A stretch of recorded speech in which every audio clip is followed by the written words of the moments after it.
Kita awali Sindo Today dari Jakarta. Pemirsa, kepanikan menyelimuti ratusan penumpang kapal motor Makmur Jaya setelah kapal yang mereka tumpangi mati mesin dan kandas di perairan Pulau Pari, Kepulauan Seribu. Seluruh penumpang langsung dievakuasi petugas ke Pulau Pari.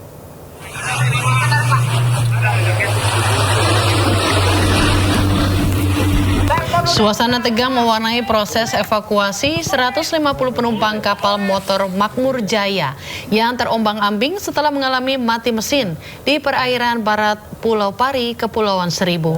Mendapat laporan ini, tim gabungan segera menyelamatkan penumpang dari kapal yang kandas dan posisi miring. Satu persatu penumpang dievakuasi menembus gelombang menuju daratan Pulau Pari. Kapal yang berangkat dari pelabuhan Kali Adem menuju Pulau Pramuka tersebut diduga mati mesin setelah bahan bakar tercampur dengan air.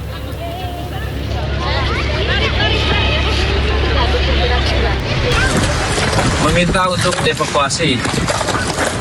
Alhamdulillah seluruh penumpang dan kru kapal berhasil dievakuasi di Pulau Pari. Kemudian seluruh penumpang diantar ke pulau tujuan masing-masing menggunakan kapal BPBD, kapal isuk dari kapal polair dari Polres Kepulauan Seribu. Pemirsa, demonstrasi besar-besaran terjadi di Kabupaten Intan Jaya, Papua Tengah menyusul tewasnya seorang ibu hamil dalam insiden penembakan. Warga menuntut agar kasusnya diusut hingga tuntas.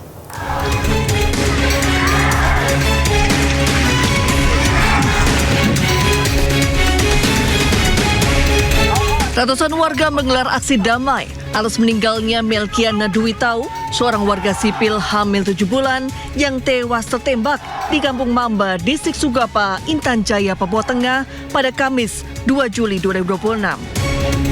Mereka mendesak aparat untuk mengungkap pihak yang bertanggung jawab atas insiden penembakan tersebut. Dalam aksinya, warga juga membawa berbagai spanduk dan menyampaikan tuntutan agar pemerintah serta aparat segera mengakhiri krisis kemanusiaan di Intan Jaya. Pasca insiden, Komisi Hak Asasi Manusia Perwakilan Papua langsung mendatangi lokasi kejadian dan membentuk tim investigasi. Hasil peninjauan awal, Komnas HAM menemukan 6 lubang yang diduga bekas tembakan peluru di rumah korban. Ini tadi setengah 8 punya rentetan. Ini tembus rumah ini dari arah J2 ke sini. Jadi ini di rumah ini sudah di atas bolong. Jadi ibu banyak, anak-anak kecil di sini. Jadi dia dapat kena tembak malam ini.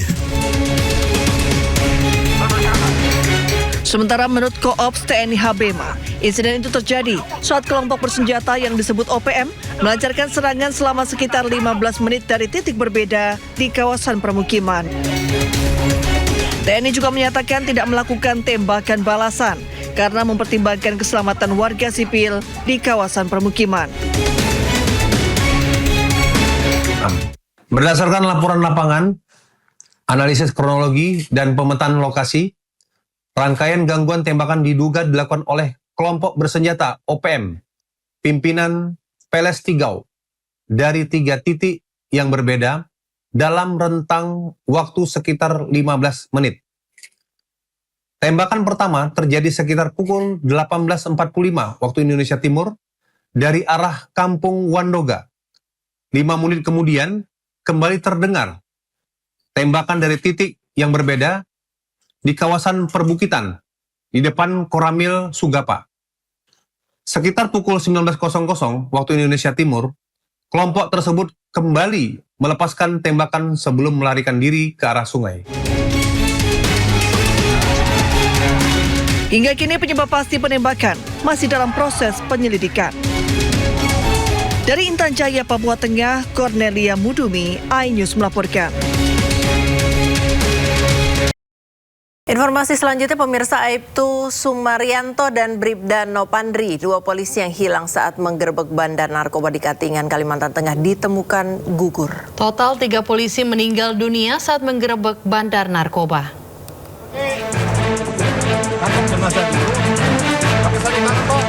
Personil Polres Katingan Aibtu Sumaryanto ditemukan gugur di Sungai Desa Tumbang, Kaleme, Katingan Tengah, Kalimantan Tengah.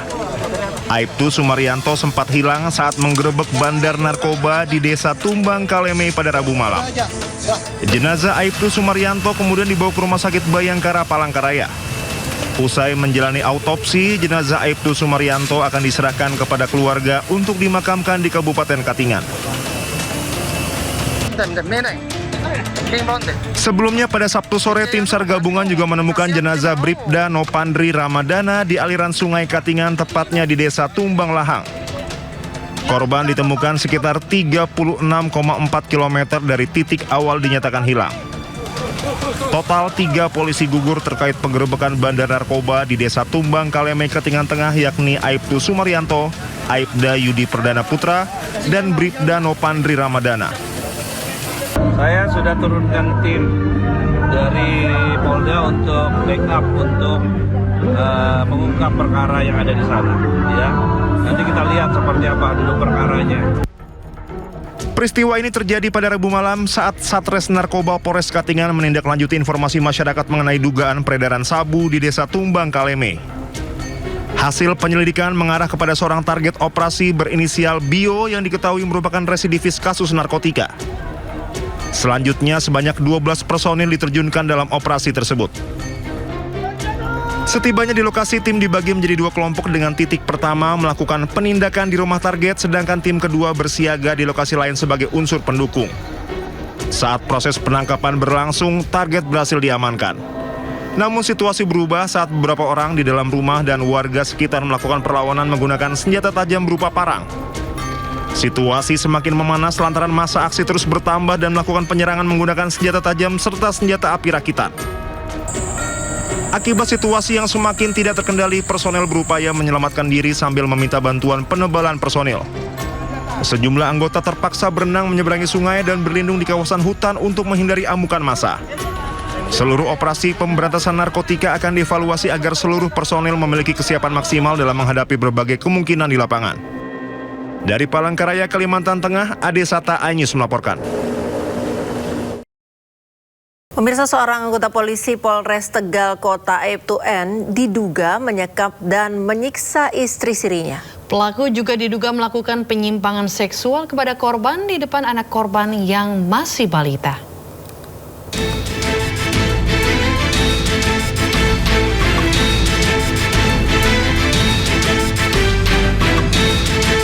Didampingi tim Hotman 911, wanita berusia 30 tahun berinisial M ini melaporkan dugaan penyekapan, penganiayaan, dan kekerasan seksual yang dialaminya ke Bareskrim Polri. Korban menderita luka bakar 47% di tangan dan kaki hingga sulit berjalan akibat disiram air keras. Korban juga mengaku dicekoki narkoba oleh Aibtu N sejak awal mengenal pelaku dari temannya. M dipaksa suami siri yang merupakan anggota polisi aktif membuat narkotika jenis sabu. Ternyata pelaku yang merupakan anggota Polres Tegal Kota menyiksa dan melakukan perilaku seksual menyimpang ke istri sirinya. Disaksikan anak korban yang masih balita. Tak punya hati, Aibtu N bahkan mengancam korban akan menyebarkan video asusilanya. Awal bulan aku dikenalin oleh teman. Sama beliau di awal pertama kenal juga udah dicokokin narkotika. Tahun misalnya? Apa? Tahun berapa ya? Itu tahun pertengahan 2023. Dibunuh atau seperti apa? Enggak, kalau dibunuh enggak, lebih ke penyiksaan, pemukulan. Terus juga akan disebari video asusila kayak gitu. Terus juga kayak penyimpangan seks kayak gitu. Di bawah tekanan dan ketakutan, korban terpaksa berbohong saat mendapat perawatan medis di 2 rumah sakit dengan alibi terkena air panas dan akibat kebakaran tabung gas. Keluarga mengaku baru berani bersuara lantaran takut dan kerap mendapat intimidasi dari Aibtu N. Aibtu N kini sudah ditahan di Bit Propam Polda Jawa Tengah. 2,5 tahun disekap dan dianiaya, kini korban menuntut keadilan. Meski pelaku sudah dalam penahanan khusus, korban minta Aibtu N dihukum seberat-beratnya.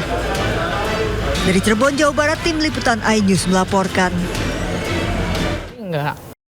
Kita ke informasi lain, pemirsa, seorang mahasiswi dilaporkan hilang misterius setelah pamit berangkat kuliah. Hingga memasuki hari ke-7, keberadaannya masih belum diketahui dan keluarga masih terus mencari.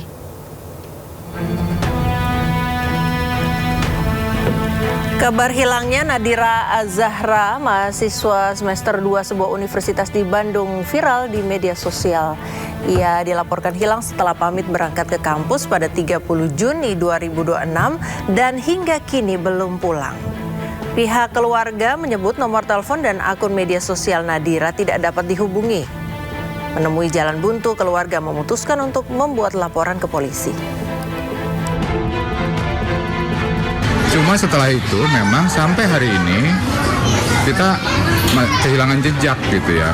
Kita kehilangan jejak, dia keluar kampus jam berapa, kapan, kemana, sama siapa, pakai apa, kita belum tahu. Jadi kami semakin khawatir, semakin cemas. Lalu kami menginformasikan di semua media yang bisa kami jangkau, ke grup-grup dan lain-lain. Dengan memohon dengan segala kerendahan hati kami, mohon bantu kami bisa menyampaikan informasi akurat tentang keberadaan anak kami. Ini informasi tentang orang hilang, pemirsa mungkin juga bisa membantu ya kalau seandainya mengetahui informasi tentang korban yang hilang ini. Ya, mungkin mengenalnya ya Priska. Betul, ya. atau tadi sudah ditampilkan fotonya, seandainya ada yang melihat di jalan atau di satu tempat tertentu, begitu mungkin boleh bisa melapor kepada polisi atau menghubungi keluarga korban supaya cepat ditemukan. Iya, karena ini kan udah seminggu Priska ya, ini pasti keluarga khawatir banget. Betul. Ya, kita ke informasi selanjutnya, pemirsa. Terungkap alasan gadis YT, korban penyekapan Taufik Hidayat, pasrah tubuhnya ditato wajah pelaku. Polisi menyebut tindakan itu diminta pelaku sebagai dalih pembuktian rasa cinta akibat cemburu buta.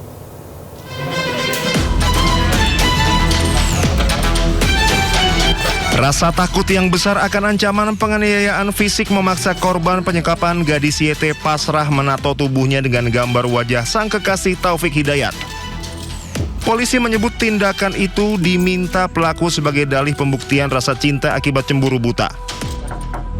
Direktur PPA dan PPO Polda Jabar Kombes Pol Rumi Untari mengatakan Taufik meminta korban menato tubuhnya dengan gambar wajah Taufik. Permintaan itu dilakukan saat korban masih dalam kondisi sehat.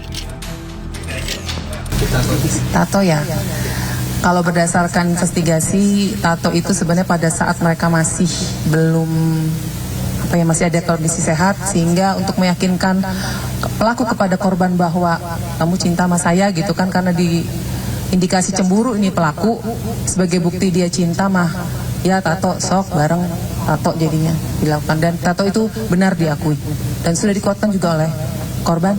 Udah cukup ya. Jadi pertanyaan besar Bu, itu korban kenapa tidak kabur saat itu, yang jadi pertanyaannya kenapa Bu? Rasa takut yang besar dari korban, dah itu memang jawaban konsisten dari korban, memang ketakutan yang besar. Meski tanpa paksaan, korban pada akhirnya pasrah menuruti kemauan Taufik. Gadis YT mengaku takut dianiaya Taufik jika menolak perintah.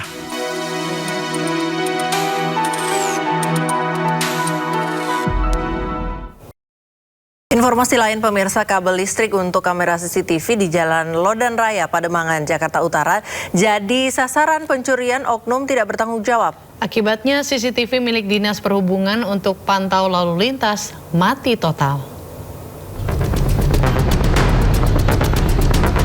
Petugas PLN mendatangi Jalan Lodan Raya, Pademangan, Jakarta Utara setelah adanya laporan kamera CCTV milik Dishub mati total. Di lokasi sejumlah orang sedang membakar kabel listrik di pinggir jalan. Namun saat ditanya, tidak ada yang mengaku pemilik dari kabel yang sedang dibakar tersebut. Menurut petugas PLN, penyebab matinya CCTV lalu lintas di kawasan ini lantaran kabelnya hilang dicuri.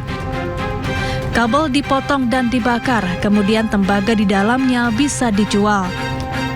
Kejadian pencurian kabel listrik ini rupanya sudah sering terjadi, namun pelakunya belum diketahui. Itu yang diambil kabel apa aja tuh Bang? Kabel SR. Ini udah 2 kali kejadian nih. Dipotong. Kamera jalan Dishub. Oh, itu PLN ya? Kabel PLN yang dipotong. Nah, itu dibakar untuk apa itu orangnya pada bakarin? Kan dibakar, kulitnya nanti dijual. Bisa dijual. Kulitnya atau dalamannya? Dalamannya. Dalamannya yang dijual. Itu tembaga-tembaga gitu ya, Bang? Ya, kalau ini kan aluminium juga sama kan ada harganya kalau dijual. Kalau mati potong kan. Banyak, Bang, yang diambilin, Bang? Sering kejadian. Ini baru seminggu yang lalu. Ini kejadian lagi. Oh, tadi ada aduan. Aduan tuh dari orang CCTV di Sub. Mati katanya. Ada, pas kita urut, bekas potongannya nggak benar.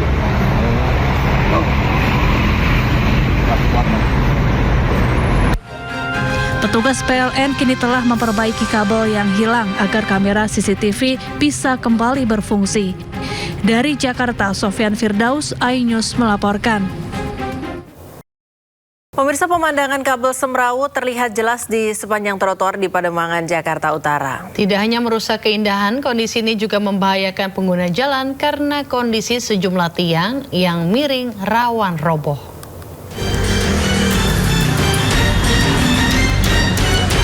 Sejumlah tiang kabel utilitas milik berbagai operator nyaris roboh di Jalan Gunung Sahari Raya Pademangan, Jakarta Utara. Nampak juga kabel utilitas dari berbagai jaringan ini semrawut di atas trotoar jalan hingga menjuntai di atas para pengendara. Para pengguna jalan pun khawatir tertimpa saat melintas di bawahnya. Apalagi posisi tiang yang sudah condong ke arah jalan raya. Seharusnya ada patroli ya, petugas-petugasnya pantau gitu. Kan bahaya nih, nanti mobil ada mobil lewat juga. Ngeri ketimpa berarti ya? Diperhatiin lah. Yang kayak gini kan ngeri juga kalau jatuh. Beruntung, salah satu operator kabel utilitas yang mendapat laporan langsung berusaha memperbaiki sebelum memakan korban. Bahkan akibat kabel utilitas semrawut, dilaporkan sejumlah kendaraan besar sempat tersangkut. Awalnya sih kayaknya kena kontainer, jadi kabel tiang yang lain kena, jadi ya towernya juga kena tiangnya. Pada mau roboh ya, Bang? Mau roboh. Nah, ini tiang abang ini ada berapa tiang? Ada satu, Pak, dari Bali. Bali satu. Nah, tiang-tiang lain kan ini juga pada mau roboh semua nih. Itu tiang dari mana tuh? Oh, itu mah provider yang lain, Pak. Oh, belum. Bukan tiang kita. Jadi ini benernya cuma satu tiang aja? Tiang doang, ya. Oh, yang lain belum ya? Yang lain belum. Oh, gitu. Ini pada kabel-kabelnya juga kabel semrawut gini nggak tahuan ya? Kabel kita sih, Pak, itu, Pak. Kalau kabel kita mah udah naik di atas. Oh, udah digulung di atas. Gitu. Ini tiang yang punya ini juga udah mau roboh juga ya? Udah mau roboh juga. Makanya langsung dibenerin? Nah, langsung diperbaiki. Gitu. Karena ada laporan aja. Ada laporan ya? Warga berharap segera adanya perbaikan permanen agar jalan dapat dilintasi dengan aman. Dari Jakarta, Rizky Paluvi, iNews melaporkan. Pemirsa, polisi menggerebek tempat pengoplosan gas LPG di Kabupaten Bangka, Bangka Belitung. Aktivitas ilegal telah dilakukan sejak 3 bulan terakhir. Telah dilakukan penggerebekan tempat. Satuan Reserse Kriminal Polres Bangka bersama anggota Polsek Pamali berhasil membongkar aktivitas pengoplosan gas LPG berukuran 3 kg ke tabung gas 12 kg. Pelaku sengaja membuat gubuk kecil di belakang rumahnya dengan ditutup plastik hitam agar aktivitas pengoplosan gas yang mereka lakukan tidak diketahui oleh warga. Pelaku mendapat gas 3 kg dari pangkalan yang langsung diantar ke rumahnya dengan jumlah yang banyak dan dibeli seharga Rp25.000. Kemudian gas subsidi itu dioplos ke tabung gas 12 kg. Pelaku menjual kembali gas 12 kg yang sudah dikemas dan disegel tersebut ke toko dengan harga Rp240.000. Selain mengamankan pelaku, polisi juga mengamankan sebanyak 151 tabung gas melon, 38 buah tabung gas ukuran 12 kg kosong dan terisi, regulator, ratusan segel tutup tabung gas, serta uang tunai Rp720.000 dan juga sebuah mobil minibus. Untuk TKP kami ada di daerah Pemali. Kita mengamankan ada 4 orang. Untuk modus yang digunakan yaitu dari pangkalan itu memberikan tabung gas dengan jumlah tabung gas subsidi dalam jumlah yang banyak kepada 1 orang. Kemudian 1 orang itu melakukan pengoplosan bersama dengan karyawannya. Sejumlah barang bukti masih diamankan di Mapores Bangka untuk dijadikan barang bukti, serta pelaku masih dilakukan pemeriksaan. Atas perbuatannya pelaku terancam hukuman 5 tahun penjara. Dari Kabupaten Bangka, Provinsi Bangka Belitung, Muhammad Maulana, iNews melaporkan. Pemirsa, sebuah bus rombongan peziarah asal Kebumen terbakar di depan markas kepolisian Resor Wonosobo. Kabin kendaraan mendadak dipenuhi asap tebal membuat puluhan penumpang histeris dan berhamburan menyelamatkan diri.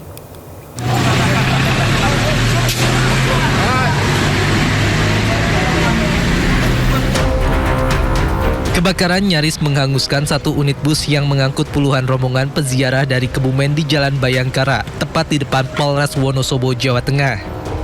Kendaraan yang melaju dari Kebumen itu tiba-tiba mengeluarkan asap hitam. Kobaran api pada mesin sempat memicu kepanikan penumpang hingga berhamburan menyelamatkan diri. Personel kepolisian dari SPK dan Piket Sabara Polres Wonosobo berupaya memadamkan sumber api menggunakan alat pemadam api ringan. Petugas menyemprot bagian peredam mesin yang terbakar hingga api berhasil dipadamkan dalam waktu singkat dan kebakaran dapat dicegah. Di Jalan Bayangkara telah terjadi kebakaran mobil untuk penumpang atau rombongan dari Kebumen mau ke ziarah ke Dieng. Untuk korban sudah kita evakuasi di dalam gedung serbaguna Polres Wonosobo. Pihak kepolisian mengevakuasi seluruh penumpang yang trauma ke gedung serbaguna Polres Wonosobo agar bisa beristirahat dengan tenang. Tidak ada korban jiwa dalam peristiwa ini. Dari Wonosobo, Jawa Tengah, Didik Dono Hartono, iNews melaporkan. Pemirsa, diduga mengalami remblong, sebuah truk menabrak puluhan kendaraan dan belasan orang pengunjung dagangan kaki lima di Kabupaten Labuan Batu Selatan, Sumatera Utara. Satu orang tewas, sementara 14 orang lainnya mengalami luka-luka. Tahu bang, ya banyak kali korbannya. Ya Allah ya Tuanku.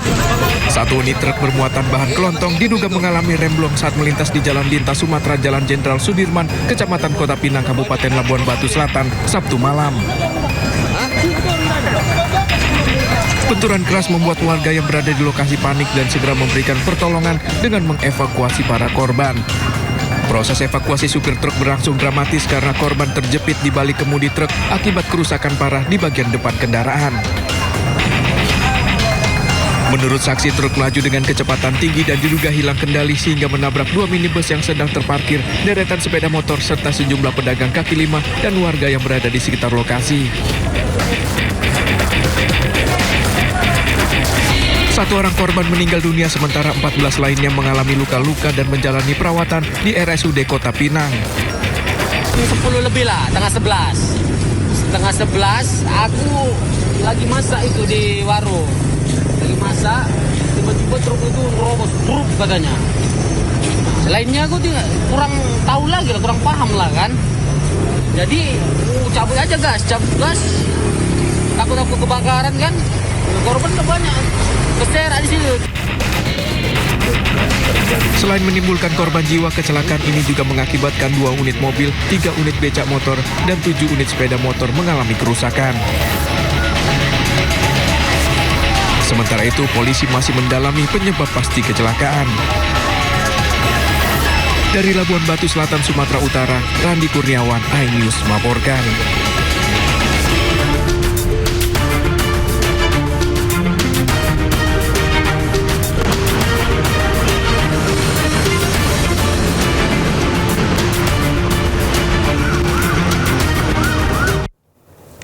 Ya pemirsa, selanjutnya kami akan mengajak Anda untuk mengetahui pantauan lalu lintas hari ini di sejumlah wilayah melalui pantauan CCTV Korlantas Polri. Kita sudah terhubung dengan Brigadir Anissa di studio NTMC Polri. Ya, selamat pagi Brigadir Anissa. Bagaimana pantauan arus lalu lintas di sejumlah titik di wilayah Indonesia melalui pantauan CCTV? Ya baik, terima kasih Ayu dan juga Priska serta selamat pagi. Kami dari NTMC Polri akan menginformasikan kondisi arus lalu lintas terkini dari pantauan CCTV Korlantas Polri. Dan untuk itu langsung saja kita menuju ke CCTV yang pertama, yakni di kawasan Cibeu Korlantas, Jakarta Selatan. Arus lalu lintas dari arah Cawang yang akan mengarah ke Gatot Subroto di jalur arteri pada pagi hari ini masih terpantau relatif lancar, didominasi oleh kendaraan pribadi roda 2. Kami mengimbau selalu berhati-hati dan juga selalu menggunakan helm berstandar SNI. Dan untuk arus lalu lintas di tol dalam kota arah Cawang yang akan mengarah ke Semanggi, untuk pagi hari ini sudah mulai terlihat adanya peningkatan volume kendaraan dan juga pada pagi hari ini sedang diberlakukan rekayasa lalu lintas berupa kontraflow 1 lajur. Kami mengimbau bagi para pengendara dari arah Semanggi yang akan mengarah ke kawasan Cawang untuk selalu berhati-hati, memperhatikan laju serta batas kecepatan kendaraan Anda. Dan untuk arus lalu lintas dari arah sebaliknya, dari arah Semanggi yang akan mengarah ke Cawang, untuk pagi hari ini masih terpantau relatif lancar, begitupun untuk di jalur arteri. Masih di kawasan Jakarta Selatan, kita akan beralih ke kawasan DPR MPR. Arus lalu lintas dari arah Selipi yang akan mengarah ke Gatot Subroto. Situasi arus lalu lintasnya di jalur arteri masih terpantau lancar. Begitupun untuk tol dalam kota pada pagi hari ini.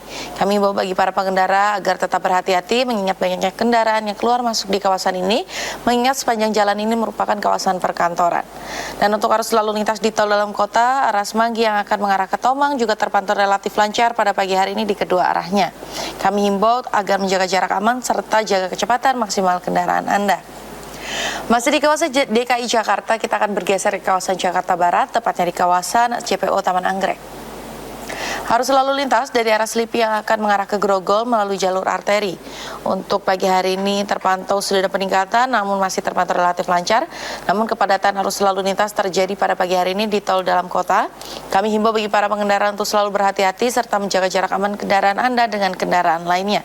Dan juga untuk selalu berhati-hati dan tidak mengoperasionalkan telepon seluler saat berkendara karena dapat mengganggu aktivitas Anda maupun juga dapat menghilangkan konsentrasi saat berkendara. Dan untuk yang terakhir, kita akan memantau kondisi arus lalu lintas yakni di kawasan Simpang PDAM Malang, Jawa Timur. Arus lalu lintas dari Jalan Soekarno-Hatta yang akan mengarah ke Kota Malang pada pagi hari ini terpantau sudah ada peningkatan volume kendaraan, arus lalu lintas terpantau ramai. Namun kami himbau bagi para pengendara untuk berhati-hati karena adanya perpotongan arus di kawasan Blimbing yang juga menjadi salah satu faktor yang menyebabkan adanya antrian panjang kendaraan di jalur ini. Dan juga dari arah sebaliknya juga terpantau sudah ada peningkatan khususnya bagi para pengendara roda 2 untuk selalu menggunakan helm bersandar SNI dan juga untuk selalu tertib berlalu lintas. Dan juga kami informasikan berdasarkan dari data RSMS Korlantas Polri, angka kecelakaan lalu lintas di seluruh Indonesia dalam kurun waktu 1 kali 24 jam, yakni terjadi sebanyak 167 kasus laka lantas. Dengan rincian 5 meninggal dunia, 11 luka berat dan juga 116 luka ringan. Dari data tersebut, 97% terjadi di jalur arteri. Untuk itu kami selalu menghimbau bagi para pengendara untuk selalu tertib dan juga melengkapi surat kendaraan Anda sebelum Anda melakukan perjalanan. Itulah informasi pada pagi hari ini dan salam presisi. Silakan kembali ke rekan di studio. Ya, terima kasih Brigadir Aniza atas laporannya dari studio NTMC. Selamat bertugas kembali dan salam presisi. Terima kasih pemirsa, Anda masih menyaksikan Sindo Today. Belum tuntas sidang pra-peradilan kasus tudingan ijazah Jokowi, Roy Suryo kembali ajukan gugatan pra-peradilan kedua. Sementara itu Polda Metro Jaya tidak mempermasalahkan langkah Roy Suryo kembali mengajukan sidang pra-peradilan.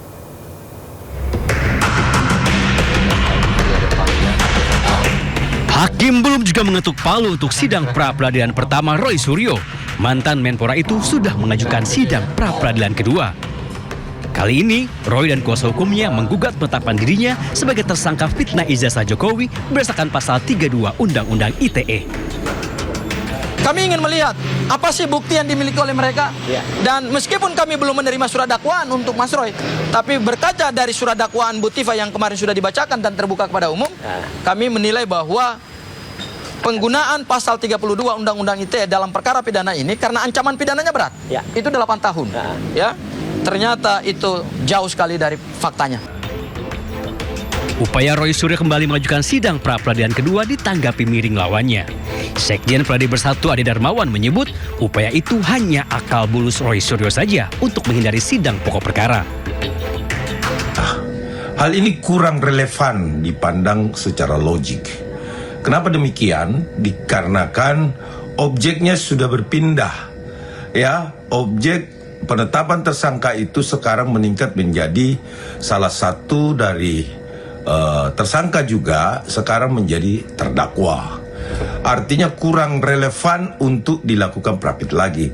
Bahwa hal tersebut mengulur-ngulur waktu dan buang-buang energi saja. Sementara itu, pakar hukum pidana menilai sebagai tersangka Roy Suryo memiliki hak untuk mengajukan sidang pra-peradilan, asalkan pokok perkara utama belum masuk ke meja persidangan. Nah, karena itu sepanjang Roy Suryo belum diadili, belum diadili di pengadilan, maka dia masih punya kesempatan untuk mempersoalkan itu, mempersoalkan upaya paksa yang dilakukan oleh para penegak hukum. Apakah itu penetapannya sebagai tersangka, apakah itu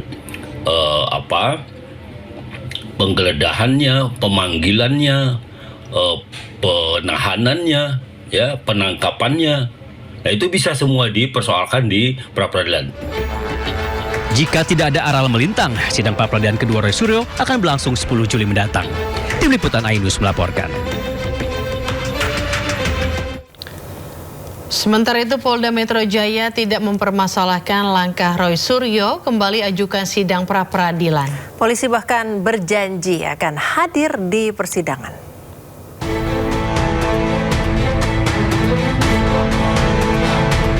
Polda Metro Jaya angkat surat terkait pengajuan sidang pra-peradilan kedua yang diajukan oleh Roy Suryo. Kepala Bidang Hukum Polda Metro Jaya Kombes Pol Abrianto Padede menyebut tidak mempermasalahkan langkah hukum yang diambil Roy Suryo.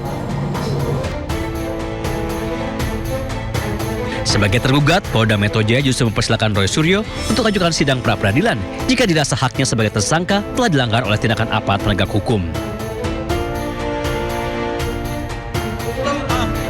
Sebelumnya, setelah mengugat Kejaksaan dan Polda Metro Jaya atas penangkapan dan penahanan dirinya, tersangka fitnah ijazah Jokowi Roy Suryo kembali ajukan sidang pra-peradilan kedua.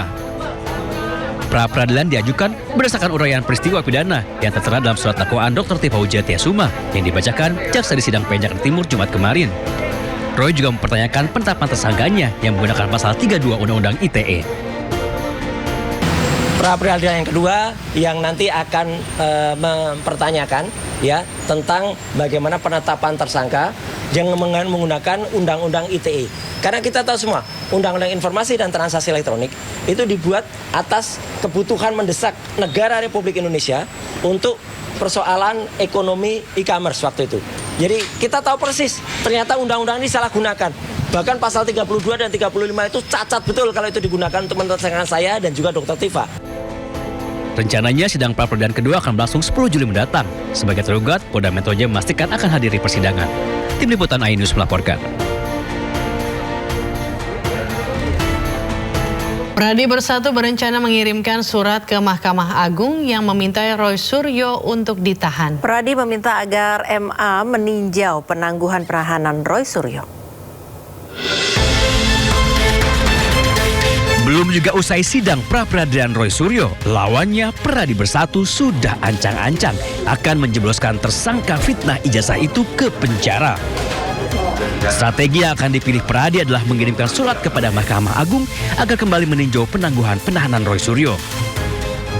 Sekjen Pradi Bersatu Ade Darmawan menyebut langkah itu sengaja mereka ambil agar Roy Suryo tidak terus-terusan mengajukan sidang pra-peradilan. Kalau ada prapit lagi yang akan dilaksanakan oleh tim Roy Suryo, otomatis harus segera dimasukkan ke dalam tahanan.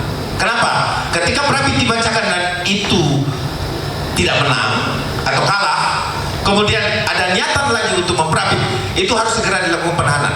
Maka kami akan mengajukan permohonan perhatian hukum dan tinjauan kembali status penahanan terdakwa Roy Suryo sebagai residivis. Sementara itu sebelumnya ahli pidana Didit Wijayanto berpandangan penangkapan Roy Suryo sudah cacat prosedur. Didit menyebut dalam hukum acara pidana, proses pelimpahan tahap 2 atau penyerahan tersangka dari penyidik ke jaksa, maka tersangka tidak perlu ditangkap, apalagi ditahan. Kalau dipanggil tidak datang 2 kali, tidak memberikan alasan yang patut. Yang kedua, untuk kepentingan penyidikan. Nah, kalaupun untuk kepentingan pelimpahan tahap 2, tidak perlu ditangkap. Nah, di sini ini problemnya adalah langsung ditangkap. Kalau itu artinya apa? Berarti Polda Metro ingin membuat norma baru. Jumat 19 Juni, dua tersangka fitnah ijazah Jokowi, Roy Suryo dan Dr. Tifa ditangkap Polda Metro Jaya. Keduanya sempat jalani perawatan di Rumah Sakit Polri sebelum dilimpahkan ke Kejaksaan Negeri Jakarta Selatan. Kejaksaan Negeri Jakarta Selatan kemudian memutuskan menangguhkan penahanan keduanya. Tak terima dengan penangkapan Polda Metro Jaya, Roy kemudian ajukan sidang pra-peradilan. Tim Liputan iNews melaporkan. Pemirsa, Istana angkat suara terkait polisi aktif berpangkat Brigadir Jenderal yang menjadi tersangka korupsi MBG. Istana menegaskan proses hukum harus berjalan tanpa pandang bulu.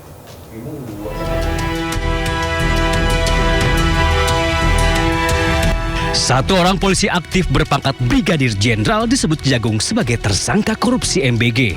Ia adalah Brigjen Pol Lalu Muhammad Iwan Mahardan. Iwan terlibat dalam proses jual beli food tray atau ompreng yang ternyata menyalahi aturan. Istana angkat suara.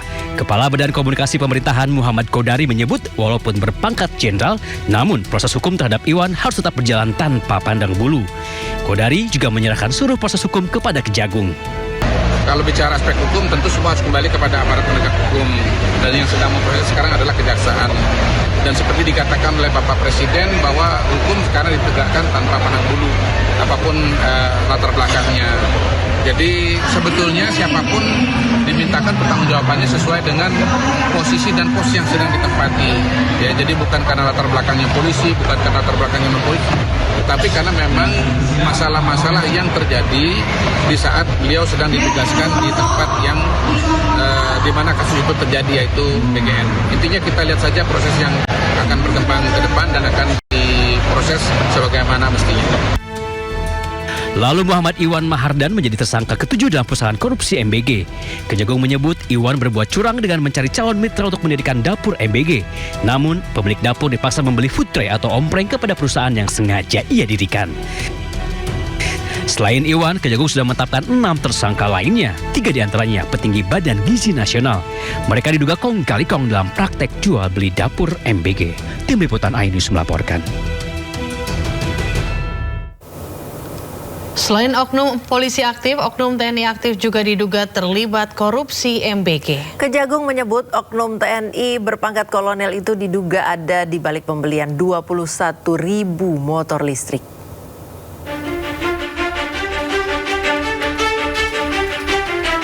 Setelah Kejagung menetapkan polisi aktif berpangkat Brigadir Jenderal Lalu Muhammad Iwan sebagai tersangka korupsi MBG, Korps Adiaksa menyebut ada dugaan keterlibatan oknum anggota TNI aktif dalam pusaran korupsi MBG. Kejagung menyebut oknum TNI berpangkat kolonel itu berinisial BU. Di dalam tubuh Badan Gizi Nasional, BU memiliki jabatan ganda, yakni sebagai Sekretaris Deputi Bidang Penyediaan dan Penyaluran dan Pejabat Pembuat Komitmen atau PPK. Sebagai petinggi di Badan Gizi Nasional, BU diduga ikut kong kali kong mengatur penggelembungan harga barang dan jasa, termasuk pengadaan sepeda motor listrik yang jumlahnya mencapai 21.801 unit.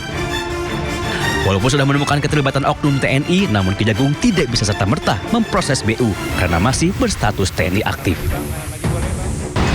Penanganan terhadap oknum tersebut, yaitu saudara BU, itu dilaksanakan secara koneksitas bersama dengan penyidik pada Jaksa Agung Muda Militer.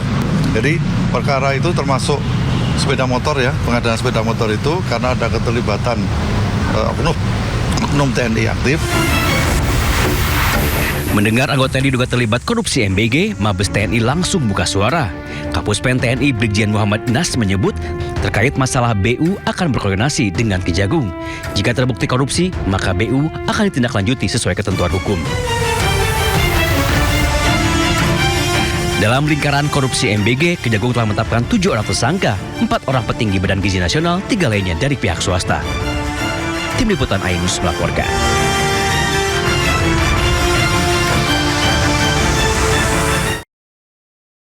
Media dan TikTok dikabarkan akan melakukan PHK besar-besaran. Penasihat Khusus Presiden Republik Indonesia bidang ketenagakerjaan dan kesejahteraan buruh Said Iqbal akan turun langsung untuk memperoleh fakta secara utuh sebelum pemerintah mengambil langkah.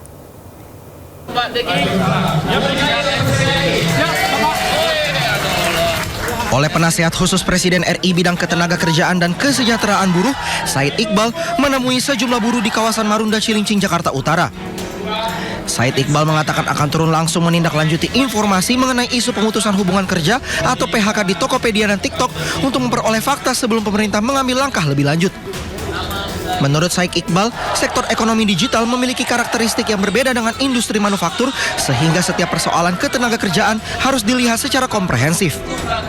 Tapi kalau masalahnya adalah karena situasi pasar di mana mereka kan istilahnya money burn, membakar uang. Kalau itu kemudian membuat mereka merugi, tentu kita akan diskusi hak-hak buruhnya. Tidak boleh dilanggar. Demikian. Sebelumnya rumor tentang pemutusan hubungan kerja atau PHK terhadap 90% karyawan Tokopedia dan TikTok ramai beredar di media sosial. Dalam waktu dekat, Said Iqbal menargetkan dapat bertemu dengan para pekerja Tokopedia dan TikTok bersama Kementerian Ketenagakerjaan untuk memperoleh gambaran langsung mengenai kondisi yang terjadi dengan tetap menjunjung tinggi hukum yang berlaku. Dari Jakarta, Rizky Falufi, iNews melaporkan. Ya, isu mengenai kesejahteraan dosen di Indonesia kembali menjadi sorotan publik. Dalam sidang yang digelar di MK, seorang dosen lulusan S3 luar negeri mengaku hanya menerima gaji 2,6 juta rupiah per bulan.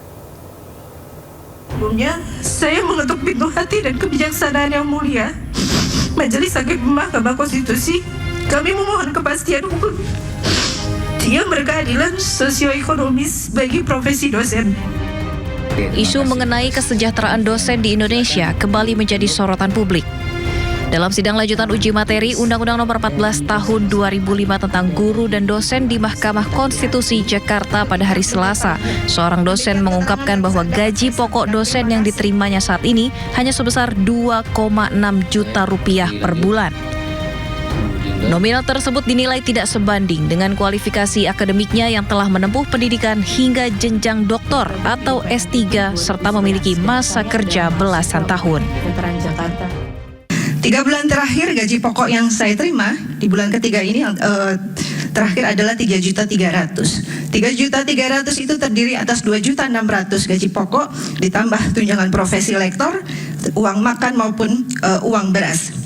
Angka-angka ini penting saya sampaikan karena menunjukkan satu kenyataan sederhana setelah belasan tahun berkarir sebagai dosen, setelah menyelesaikan pendidikan doktor, setelah memperoleh sertifikat pendidik, saya tetap hidup dengan penghasilan yang sangat terbatas. Di tengah keterbatasan finansial tersebut, mereka tetap berkomitmen meningkatkan kompetensinya menempuh pendidikan S3 di luar negeri. Namun setelah kembali bergabung, fakta ini memperlihatkan adanya jurang pemisah antara peningkatan kompetensi akademik dengan perbaikan kesejahteraan nyata di lapangan. Padahal beban kerja dosen sangatlah kompleks, namun kompensasi dasar yang diterima dinilai sangat minim. Tim Liputan iNews melaporkan.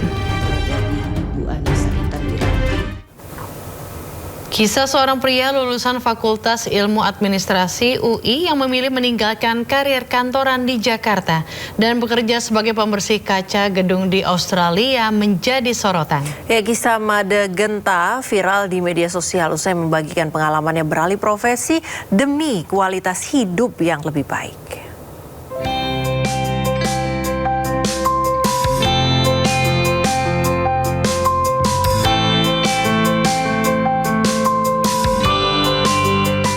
Made Genta Pramana, lulusan Fakultas Ilmu Administrasi Universitas Indonesia, membagikan kisah perjalanannya beralih profesi dari pekerja kantoran di Jakarta menjadi pembersih kaca gedung di Australia melalui media sosialnya. Genta yang sering membagikan kisah alih profesinya itu pun viral dan menjadi perbincangan warganet. Lahir dan tumbuh di keluarga kelas menengah di Jakarta, Genta mengaku sejak kecil diarahkan untuk menempuh pendidikan tinggi, meraih gelar sarjana, dan bekerja di perkantoran demi meraih kehidupan yang lebih baik. Namun setelah beberapa tahun berkarir di kawasan SCBD Jakarta, ia merasa kehidupan tersebut bukanlah jalan yang diinginkannya. Keputusan itu pun membawanya pindah ke Australia dan menekuni profesi sebagai pembersih kaca gedung atau gondolaman. Menurut Genta, pekerjaan di sektor konstruksi dan jasa seperti pembersih kaca gedung di Australia sangat dihargai, memiliki nilai ekonomi yang baik, serta dapat menawarkan kualitas hidup yang lebih baik dibandingkan apa yang ia dapat di tanah air. Ia juga mengaku menikmati pekerjaan lapangan berisiko tinggi yang kini dijalaninya. Kisah Genta pun pemicu perbincangan warganet mengenai perbedaan standar hidup, tingkat kesejahteraan, dan penghargaan terhadap berbagai jenis profesi di tanah air dan di luar negeri. DPR RI menampung aspirasi Majelis Ulama Indonesia untuk membentuk rancangan undang-undang pidana tentang lesbian, gay, biseksual, dan transgender atau LGBT. Sementara itu, wacana pemberantasan LGBT menuai beragam tanggapan dari masyarakat. Majelis Ulama Indonesia tengah menggodok naskah akademik dan rancangan undang-undang pidana tentang lesbian, gay, biseksual, dan transgender atau LGBT. Wakil Ketua Umum MUI Kholil Nafis menegaskan langkah hukum ini diambil karena imbauan moral dinilai sudah tidak mempan membendung fenomena penyimpangan seksual di Indonesia. MUI menyatakan perang terhadap pelaku maupun kampanye LGBT.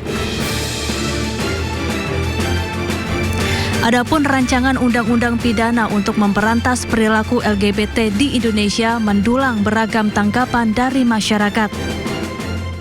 Tanggapan saya sih bagus sih buat kampanye seperti itu karena kita harus gimana ya, harus menormalisasikan jati diri laki-laki gitu kan, jangan jadi kayak boti gitu. Tapi dengan kampanye yang dilakukan juga caranya?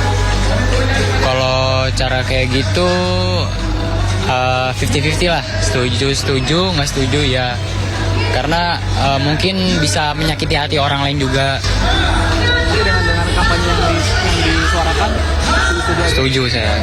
Jadi bisa masyarakat bisa mengetahui apa dampak dari bot ini juga, dan menjadi integritas kita untuk mengenalkan sebenarnya gender kita itu apa sih. Untuk kampanye berantas boti menurut saya oke ya, since LGBT di Indonesia kan masih belum diperbolehkan ya, masih ilegal. Cuman mungkin caranya kali ya Mas, nggak yang lindas boti atau apa anarkis banget. Cuman mungkin bisa baik-baik atau pengarahan kayak kalau nemu orang yang agak-agak boti bisa mungkin diluruskan atau dibilang baik-baik gitu. Ya, tapi jangan anarkis juga sih, kan manusia juga ya walaupun boti. Sementara itu DPR telah menampung aspirasi MUI untuk memberantas LGBT dan akan membahasnya. Tim Liputan iNews melaporkan.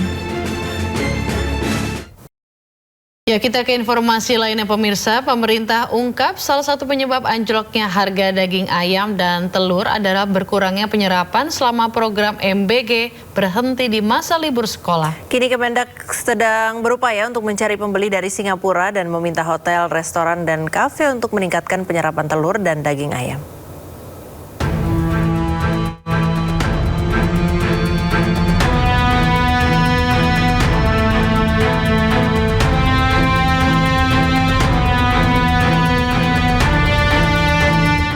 Menteri Perdagangan RI Budi Santoso hari Selasa di Jakarta Pusat mengatakan, berdasar sistem pemantauan pasar dan kebutuhan pokok, harga sejumlah komoditas pangan saat ini dijual di bawah harga eceran tertinggi. Budi ungkap, kondisi tersebut dipengaruhi oleh liburnya program makan bergizi gratis yang bertepatan dengan masa libur sekolah, sehingga penyerapan terhadap sejumlah bahan pangan berkurang. Terkait hal tersebut, guna bantu menyerap kelebihan pasokan bahan pangan, Kementerian Perdagangan meminta hotel, restoran, dan kafe agar meningkatkan penyerapan telur dan daging ayam. Selain itu, pemerintah juga mulai buka peluang ekspor telur ke Singapura sebagai pasar alternatif. Meski hingga kini belum memperoleh pembeli, proses penjajakan terus dilakukan. Tim Liputan iNews melaporkan. Jelang dimulainya tahun ajaran baru sekolah, pengunjung mulai meramaikan Pasar Jatinegara, Jakarta Timur. Di sini para orang tua berburu perlengkapan sekolah dengan harga yang beragam.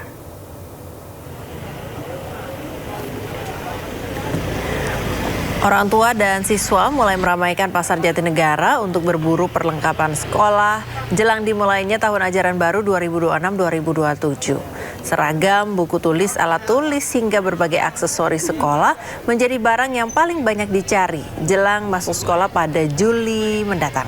Beragam kebutuhan sekolah tersedia dengan pilihan harga yang bervariasi. Meski ada penyesuaian harga pada sejumlah produk, masyarakat tetap memanfaatkan momentum libur sekolah untuk melengkapi kebutuhan pendidikan anak sejak dini. Jumlah pengunjung mulai mengalami peningkatan, diperkirakan semakin ramai dalam beberapa hari ke depan.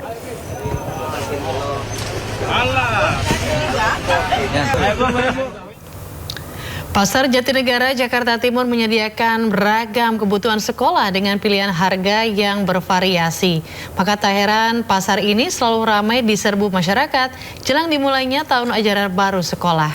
Ya, berikut laporan Kea Dela Rosa dan juru kamera Ari Setiawan dari Pasar Jatinegara, Jakarta Timur. Pemirsa, tidak terasa tahun ajaran baru sekolah segera dimulai di tahun ini. Dan untuk itu masyarakat banyak sekali berbondong-bondong untuk datang ke Pasar Jatinegara mencari seragam sekolah dan juga perlengkapan sekolah lainnya. Tepat di belakang saya sudah ada beberapa toko yang memang digandrungi oleh para pengunjung di Pasar Jatinegara ini untuk berburu seragam sekolah. Dari mulai seragam sekolah SD, SMP, hingga SMA dan juga madrasah. Di harga yang ditawarkan juga bervariasi, namun memang dari salah satu toko ini ada beberapa yang bisa ditawar, sehingga pengeluaran untuk membeli seragam sekolah bisa lebih hemat. Selain itu, bagi warga Jakarta yang menerima kartu Jakarta Pintar bisa bertransaksi menggunakan KJP tersebut di toko yang berada di Pasar Jatinegara ini. Toko ini mayoritas buka pada pukul 8 pagi hingga 5 sore. Banyak sekali pakaian sekolah dan juga peralatan sekolah lainnya seperti alat tulis, buku, dan juga perlengkapan sekolah lainnya yang memang dijual di Pasar Jatinegara ini. Jika kita berbicara terkait omset dari para pedagang juga mengalami peningkatan menjadi 2 hingga 3 kali lipat pada saat menyambut ajaran tahun baru. Untuk pemirsa yang mencari seragam sekolah dengan kualitas terbaik namun harga bersahabat, langsung saja datang ke Pasar Jatinegara di Jakarta Timur. Dari Jakarta, Kea Dela Rosa, Ari Setiawan, iNews melaporkan. Pemirsa, militer Angkatan Udara kembali membombardir pos komando Ukraina. Dalam serangan ini Rusia juga mengerahkan puluhan ribu drone.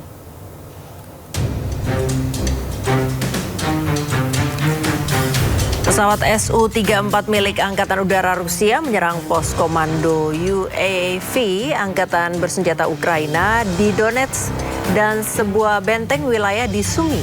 Dalam laporannya, Ukraina mengklaim bahwa Rusia telah melakukan 93 serangan udara dengan 273 bom, serta mengerahkan 10.106 drone. Rusia melancarkan serangan militer ke Ukraina pada akhir Februari 2022 setelah mengakui kemerdekaan Republik Rakyat Donetsk dan Lugansk. Ukraina mengecam tindakan Rusia sebagai bentuk invasi.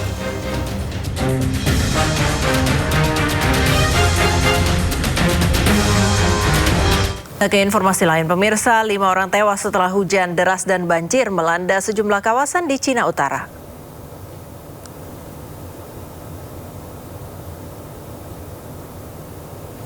Hujan deras menyebabkan 5 orang warga Fushun, Cina tewas. Badai juga menyebabkan sejumlah pohon tumbang dan mobil terendam air. Otoritas meteorologi Liaoning mengatakan bahwa sebagian wilayah ini menghadapi hujan lebat, badai petir, hujan es, dan angin kencang. Fushun, Shenyang, dan Benxi termasuk di antara daerah yang mengalami darurat banjir level 4.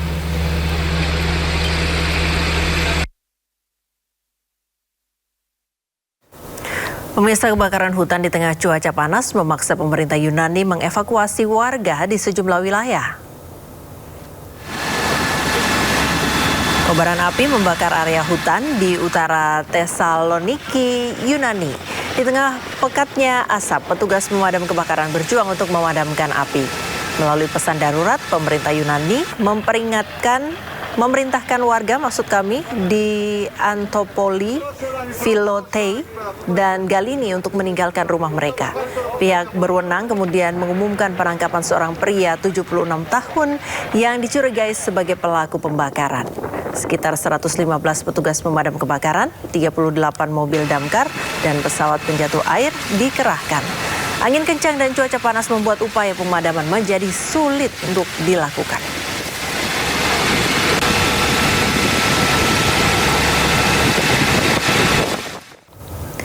Tim dari militer Spanyol dan petugas damkar Portugal berupaya memadamkan kebakaran hutan besar di Portugal.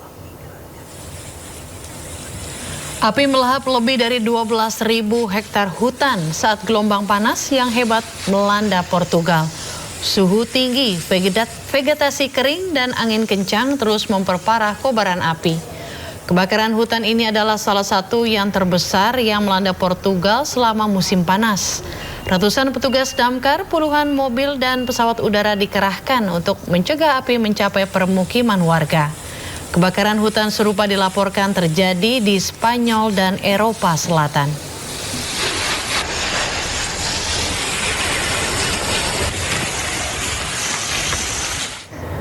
Pemirsa, petugas pemadam kebakaran di negara bagian La Guaira, Venezuela kembali menemukan 3 jenazah dari sebuah gedung.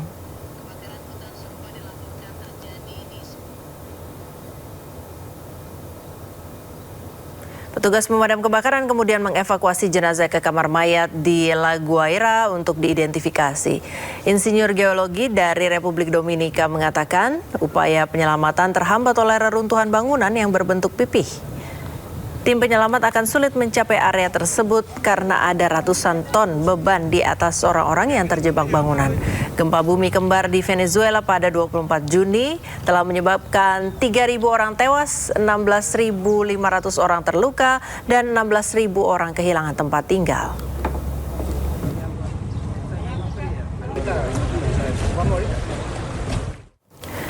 Pemirsa, pertunjukan kembang api spektakuler memeriahkan perayaan Hari Kemerdekaan Amerika Serikat ke-250 di Washington DC dan New York.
Presiden Amerika Serikat Donald Trump menggunakan pidatonya pada Hari Kemerdekaan Amerika Serikat untuk memuji kekuatan militer Amerika Serikat. Trump mengklaim serangan Amerika telah menghancurkan Venezuela dan Iran.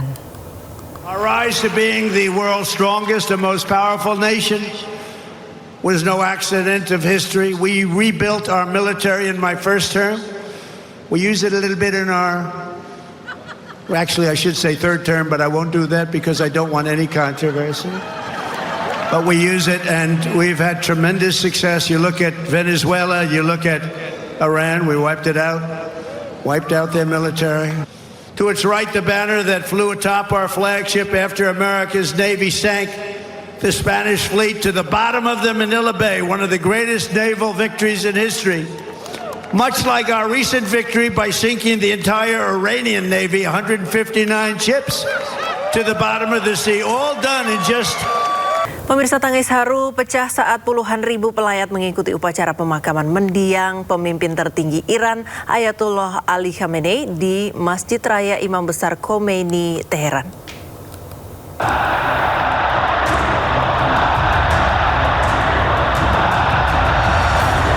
Puluhan ribu pelayat memadati musola Imam Besar Khomeini di Teheran pada Sabtu untuk mengikuti upacara perpisahan mendiang pemimpin tertinggi Iran Ayatollah Ali Khamenei bersama anak, menantu, dan cucunya yang masih bayi.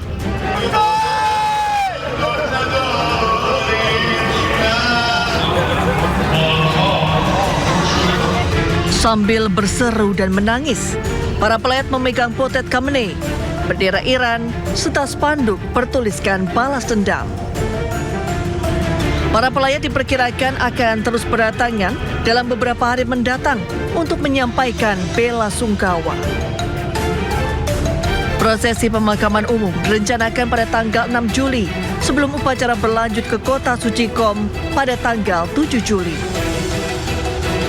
Acara perpisahan dijadwalkan berakhir di Masjid. Tempat Khamenei diperkirakan akan dimakamkan di makam Imam Reza pada tanggal 9 Juli. Iran menyatakan delegasi resmi dan tokoh agama dari lebih dari 90 negara diperkirakan akan ikut serta, termasuk Perdana Menteri Pakistan dan perwakilan senior dari Rusia, China, India, dan Irak.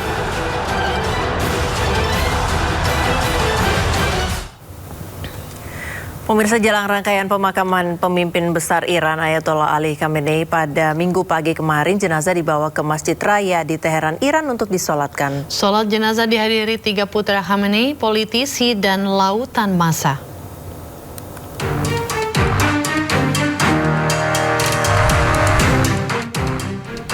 Minggu pagi waktu Teheran, jenazah pemimpin besar Iran Ayatollah Ali Khamenei bersama jenazah anak, menantu dan cucunya yang masih bayi tiba di Masjid Raya Teheran.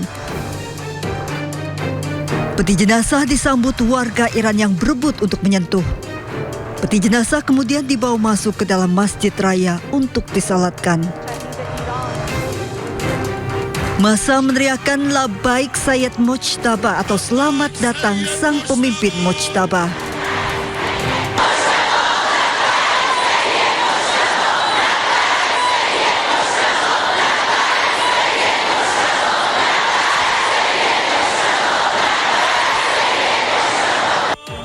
Peti jenazah Ali Khamenei, putrinya Bosra Hosseini Khamenei, menantu perempuan Zahra Hadad Adel, serta cucu yang masih bayi, putri dari Mojtaba Khamenei, Zahra Muhammadi Golpayegani, diletakkan di depan. Salat jenazah juga dihadiri tokoh Iran dan delegasi sejumlah negara, serta puluhan juta warga Iran. Jemaah salat meluap hingga jauh di luar area masjid. Imam salat jenazah kali ini merupakan salah satu pemuka agama Iran yang dihormati, Ayatollah Jafar Sobhani. Lautan massa padati area di luar masjid, tak pedulikan terik matahari memenuhi hingga jauh ke jalanan. Bahkan lautan massa sudah memenuhi Masjid Raya sejak Sabtu malam. Pasukan teroris Israel melempar granat kepada warga sipil Palestina yang sedang berada di dalam mobil.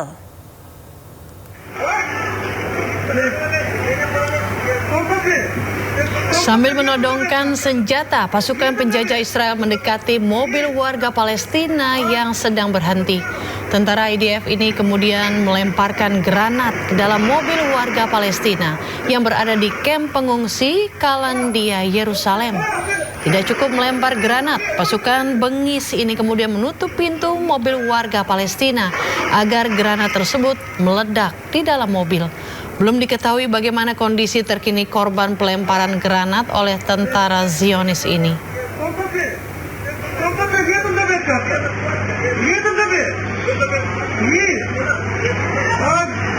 Pemukim ilegal Israel kembali dilaporkan mencuri mobil milik warga Palestina di tepi barat.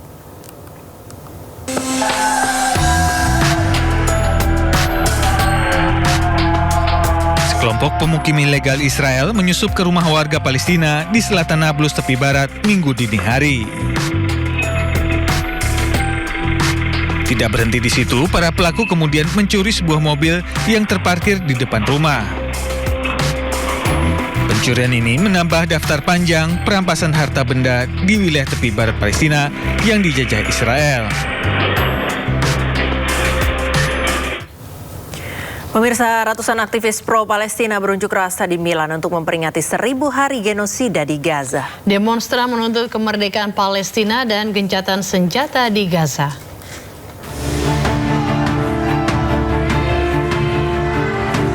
Sambil mengibarkan bendera Palestina, para demonstran di Milan menuntut pemerintah Italia menghentikan pengiriman senjata ke Zionis Israel.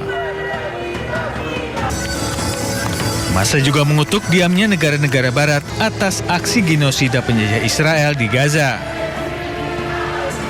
Warga menuntut dihentikannya penindasan terhadap para aktivis kemanusiaan dan warga Palestina di Gaza maupun di tepi barat.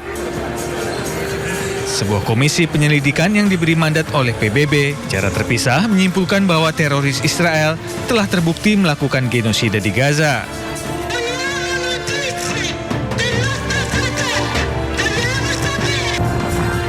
Genosida penjajah Israel di Gaza sejak Oktober 2023 telah menewaskan lebih dari 73.000 warga Palestina.